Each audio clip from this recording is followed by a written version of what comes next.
This was one of 2 oil tankers which was hit and disabled in one of the busiest oil trading routes in the world, supplying energy products to the global economy. 2 tankers, one Japanese-owned, the other Norwegian, were struck by an underwater device in the Persian Gulf. A few hours ago, Iranian state television showed the crew from one of the tankers which they rescued and who are now in the capital Tehran. The US is already accusing Tehran of being responsible. Good afternoon. It is the assessment of the United States government that the Islamic Republic of Iran is responsible for the attacks that occurred in the Gulf of Oman today. The United States will defend its forces, interests, and stand with our partners and allies to safeguard global commerce and regional stability.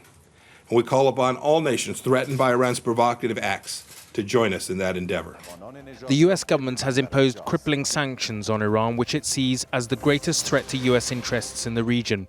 But at the UN, there was condemnation, but also a warning against escalating the rhetoric and the tension. I strongly condemned any attack against civilian vessels. And if there is something the world cannot afford, is a major confrontation in the Gulf region.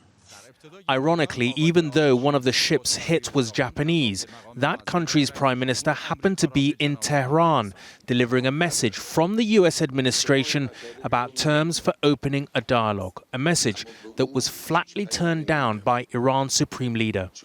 And that is the main problem here, that there seems to be no mechanism or body trusted by Iran and the US that can halt what is, quite clearly, a steady and progressive narrative of confrontation that could very easily get out of hand. Raghi Omar, News at 10.